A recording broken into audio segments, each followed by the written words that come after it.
अपना मार्गदर्शन दें।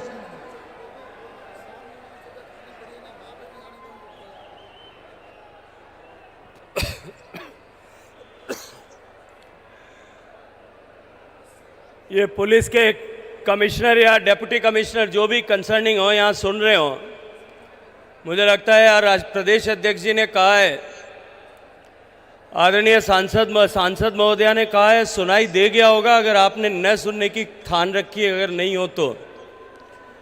ये जो सामने खाली जगह खड़े रहने के लिए सुनिश्चित की गई थी, कार्यकर्ता धूप में खड़ा होकर के माननीय मोदी जी की बात को सुनने के लिए आया है, आप उसमें स्पीड ब्रेकर बनने की कोशिश क्यों कर रहे हो? अलाउ करिए, जितने लोग हैं सामने आने वाले हैं, जो आना चाहते हैं उन सबको आने देंगे।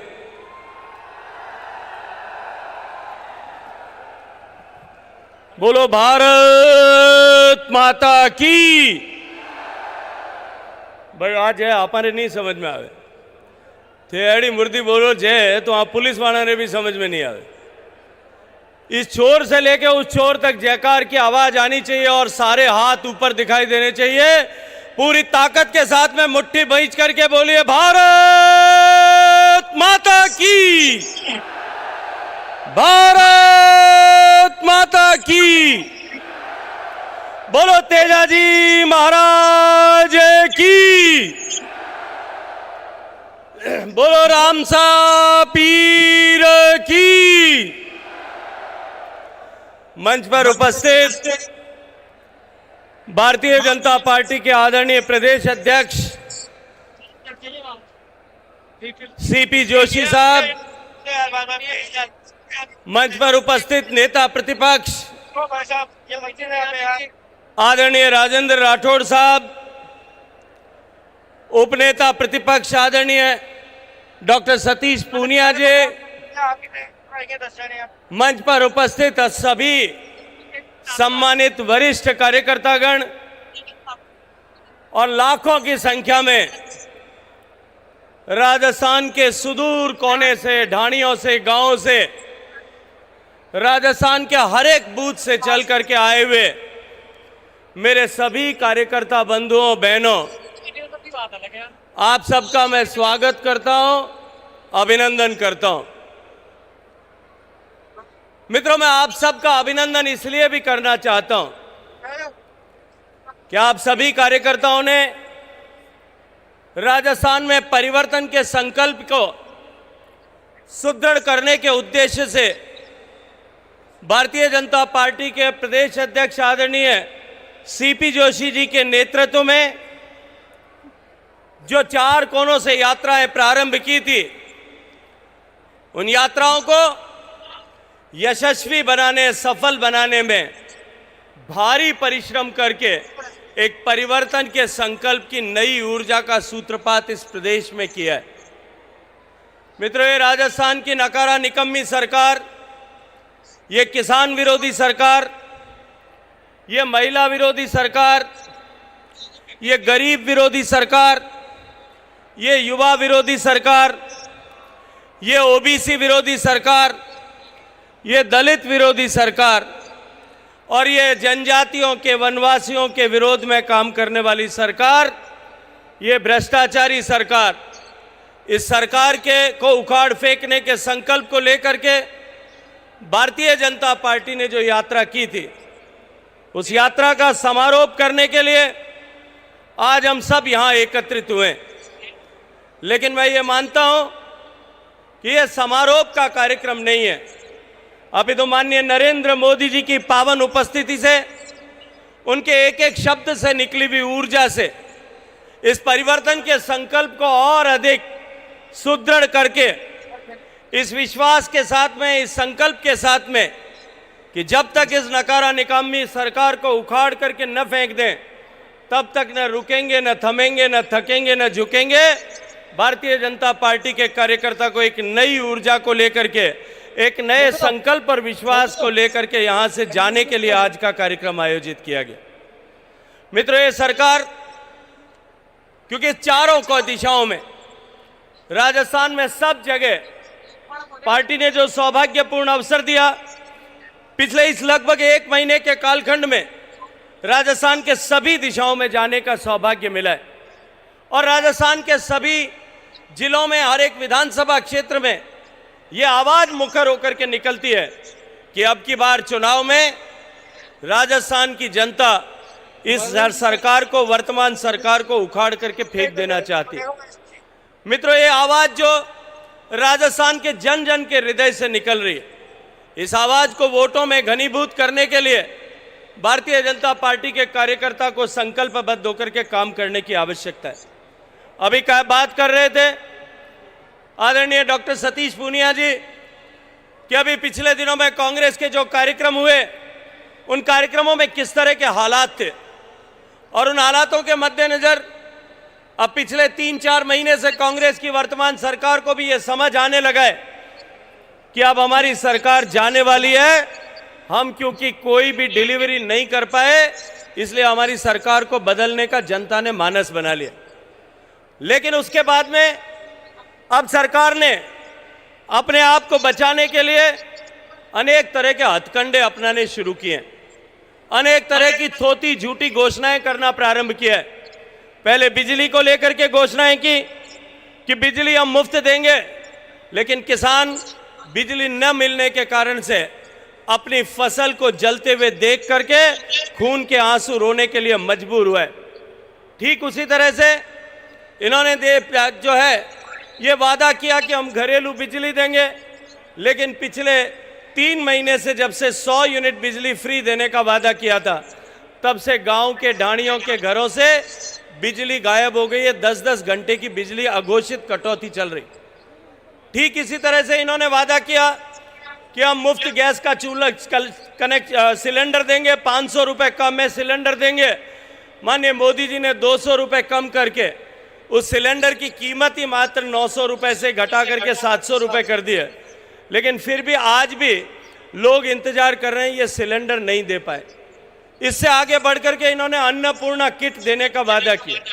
मैं उस अन्नपूर्णा किट के बारे में आज आप सबके सामने बात रखना चाहता हूं। मित्रों, आज आपके और मेरे घर में भोजन सामग्री गुणवत्ता की मिले, इसको सुनिश्चित करने की जिम्मेदारी सरकार की है। आप बाजार में सामान खरीदने जाएं, उस सामान में मिलावट न हो, मसाले में मिलावट न हो, दाल में मिलावट न हो, तेल में मिलावट न हो, इसको रोकने की जिम्मेदारी सरकार की है। अगर हमारे घर के आसपास किसी क्षेत्र में हम किसी छोटे व्यापारी से जो कहीं होलसेलर से खरीद करके लेकर आया होगा, उसके यहाँ दुकान में जाकर के कोई सामान लेकर के आते हैं, वहाँ अगर फूड इंस्पेक्टर जाए और जाकर के वहाँ सैंपल भरे और वो सैंपल में अगर गड़बड़ मिल जाए तो फूड इंस्पेक्टर कानूनी कार्रवाई करके आपराधिक धाराओं में मुकदमा दर्ज करके उस व्यापारी को जेल में भेजने का काम करता है। सरकार ने घोषणा की कि हम अन्नपूर्णा किट बांटेंगे। आनन फानन में प्रदेश के हजारों घरों तक किट बांट दिए गए। 270 रुपए का किट इन्होंने 370 रुपए में खरीदा। 1000 करोड़ का घोटाला पहले किया और उसके बाद में जिस तरह से वो किट जब लोगों के घर में पहुंचे, दूसरे दिन से वीडियो आना शुरू हुआ मिर्ची का। वो मिलावटी मिर्ची का वीडियो आप सबके मोबाइल में पहुंचा होगा। और उसके बाद जैसलमेर में लोगों ने उसकी जांच कराई। उस किट को ले जा करके जो है लेबोरेटरी में, सरकार की लेबोरेटरी में उसकी जांच कराई और जांच कराने पर राजस्थान सरकार की लेबोरेटरी ने ये लिख करके दिया कि ये जो मिर्ची है, इसमें जो धनिया है, इसमें जो हल्दी है और इसमें जो नमक है, वो चारों मिलावटी है। अब मैं आज आप सबसे एक बात पूछना चाहता हूं कि अगर छोटा व्यापारी के दुकान में अगर कोई मिलावटी सामान मिलता है तो उसके खिलाफ सरकार आपराधिक सेक्शंस में कार्रवाई करती है। आज सरकार के मुखिया, मैं माननीय मुख्यमंत्री जी का फोटो लगा करके, और अगर मिलावटी सामान आपके मेरे सबके बच्चों के स्वास्थ्य के साथ खिलवाड़ करने के लिए, मैं अपने चंद चांदी के टुकड़े अपने जेब में डालने के लिए, अपने घर भरने के लिए या अपने आकाओं को खुश करने के लिए, ऊपर गांधी परिवार का पेट भरने के लिए जो पैसा हमारे स्वास्थ्य के साथ खिलवाड़ करके सरकार ने भेजने का पाप किया। मैं आज आपसे पूछना चाहता हूं कि जब लोगों के घर में मिलावटी सामान पहुंचाने का काम माननीय मुख्यमंत्री खुद कर रहे हैं, तो क्या जो है आपराधिक कार्रवाई किसके खिलाफ में होनी चाहिए? निश्चित रूप से मुख्यमंत्री के खिलाफ और सरकार के खिलाफ कार्रवाई होनी चाहिए। लेकिन 18,000 घरों में जैसलमेर में नकली सामान भेजा गया, इतने ही घरों में बाड़मेर में भेजा गया, लेकिन राजस्थान की सरकार ने, क्योंकि उनके हाथ जो है वो मिलावटियों के साथ में मिले हुए हैं, मिलावट करने वालों के साथ में मिले हुए हैं, इसलिए उन्होंने जो है कोई कार्रवाई उनके खिलाफ में नहीं की, उल्टा उनको बचाने की जुगत करना प्रारंभ कर दिया। इससे आगे बढ़कर के भी जो भारत सरकार के स्वास्थ्य मंत्रालय के अधीन एक संस्था काम करती है FSSAI, जो सारे देश में सारे भोजन के काम में आने वाले पदार्थों की गुणवत्ता की जांच करने का काम करती है। FSSAI ने, भारत सरकार ने यहाँ पे आज जो है ये आपके अन्नपूर्णा किट बनाने वालों के यहाँ सैंपल सर्वे किए। आपको आश्चर्य होगा ये जान करके कि 1/3 सैंपल टोटल सेलेक्ट जो सैंपल हुए थे, टोटल कलेक्ट 270 सैंपल किए थे, उसमें से 1/3 से ज़्यादा सैंपल जो है वो गुणवत्ताहीन होने के कारण से सीज कर दिए गए। लेकिन सरकार क्योंकि मिलावटखोरों के साथ में, क्योंकि मिलावटखोरों से पैसा लेकर के और अपने घर भरना चाहती है, इसलिए आपके और मेरे सबके स्वास्थ्य के साथ खिलवाड़ करने का काम कर रही है। मित्रों, इस तरह से सरकार जिसने एक बार धोखा देकर के पिछली बार 18 के चुनाव में किसान और युवा के साथ में एक सब्जबाग दिखा करके किसी को नौकरी का, युवाओं को जो है स्टाइपेंड देने का, वजीफा देने का और किसानों से कर्ज माफी करने का वादा करके और झूठा सब्जबाग दिखा करके सरकार में सत्ता को प्राप्त किया था। अब एक बार फिर वो वही हथकंडा अपनाने के लिए तैयार हुए हैं। इसलिए हम सब कार्यकर्ताओं से मैं आग्रह करना चाहता हूं, हम सबको जागरूक होने की आवश्यकता है और गांव-गांव, ढाणी-ढाणी तक इस संदेश को पहुंचाने की आवश्यकता है कि इस भ्रष्ट सरकार को जितना जल्दी राजस्थान से विदा कर दे।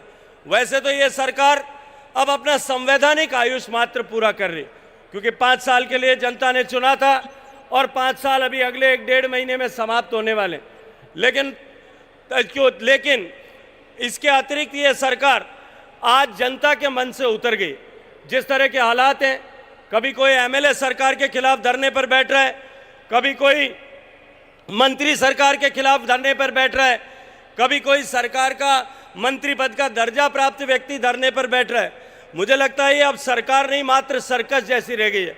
और ये सर्कस वाली पार्टी जो है, ये आज देश के सनातन धर्म पर, जिस सनातन को हजारों साल तक कोई नहीं मिटा पाया, आज उस सनातन सभ्यता और संस्कृति पर प्रहार करने का काम कर रही है। मित्रों, हम सब कहीं ना कहीं किसी न किसी रूप में जाति में बटे हुए हैं, लेकिन जैसा कवि ने कहा है कि जब धर्म पर चोट होती है, जब हमारी आस्था पर चोट होती है, सामने साधु बैठे, महात्मा बैठे, मैं उनकी उपस्थिति में कहना चाहता हूँ कि ये भगवान के वेश धारण करने वाले लोगों ने इस देश की सनातन संस्कृति और सभ्यता को हजारों सालों तक जो हमले हुए, उन हमलों के बावजूद भी बचा करके रखा था। इस सनातन को मिटाने के लिए जितने षड्यंत्र किए गए, जितने कुचक्र किए गए, जितने कुठाराघात किए गए, जितने हमले किए गए, तीर तलवार बौछार बंदूक तोप, इन सब से मिटाने का और बाद में बौद्धिक षड्यंत्र से मिटाने का भी प्रयास किया गया। लेकिन हमारे इन ऋषियों मनीषियों, हमारे साधुओं, हमारे अग्रजों के चलते हुए या तो अपने पुरुषार्थ के दम पर हमने सनातन को जिंदा रखा और या बौद्धिक कौशल के आधार पर इस सनातन को बनाए रखने में हमने सफलता प्राप्त की। लेकिन आज एक बार फिर इस भारत के बदलते हुए परिदृश्य, भारत की बढ़ती हुई ताकत, भारत की बढ़ती हुई हैसियत, भारत की बढ़ती हुई क्षमता, भारत की बढ़ती हुई संपन्नता, इन सब से पीड़ित होकर के भारत विरोधी ताकतें एकत्रित हुई हैं और देश को आगे बढ़ाने के सूत्रधार माननीय नरेंद्र मोदी जी का पराभव करने के लिए उनके इशारों पर जुट करके देश में भी अनेक लोग एक साथ एकत्रित हुए हैं। उन्होंने एक संगठन बनाया और वो घमंडिया संगठन देश में सनातन को समाप्त करने का स्वप्न देख रहा है। मित्रों, हम सबको पूरी ताकत के साथ में जुटना होगा और जैसा कवि ने कहा है कि कंधों से चौड़ी छाती नहीं होती और धर्म से बड़ी जाति नहीं होती। हम सब उससे ऊपर उठ करके एक सूत्र में एक राय होकर के संकल्पबद्ध होकर के जुटे कि हम सब लोग इस सनातन को जो है सनातन को हराने वाले, सनातन को समाप्त करने का सपना देखने वालों को, सारे सपनों को तोड़ करके देश में सनातन को पुष्ट करने वाली सरकार बनाने के लिए काम करेंगे।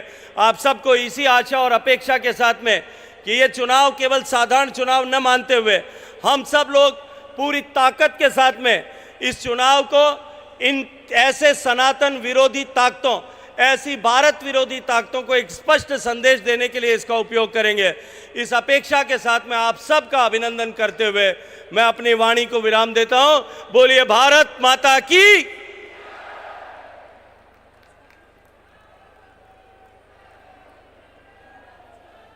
भारत माता की।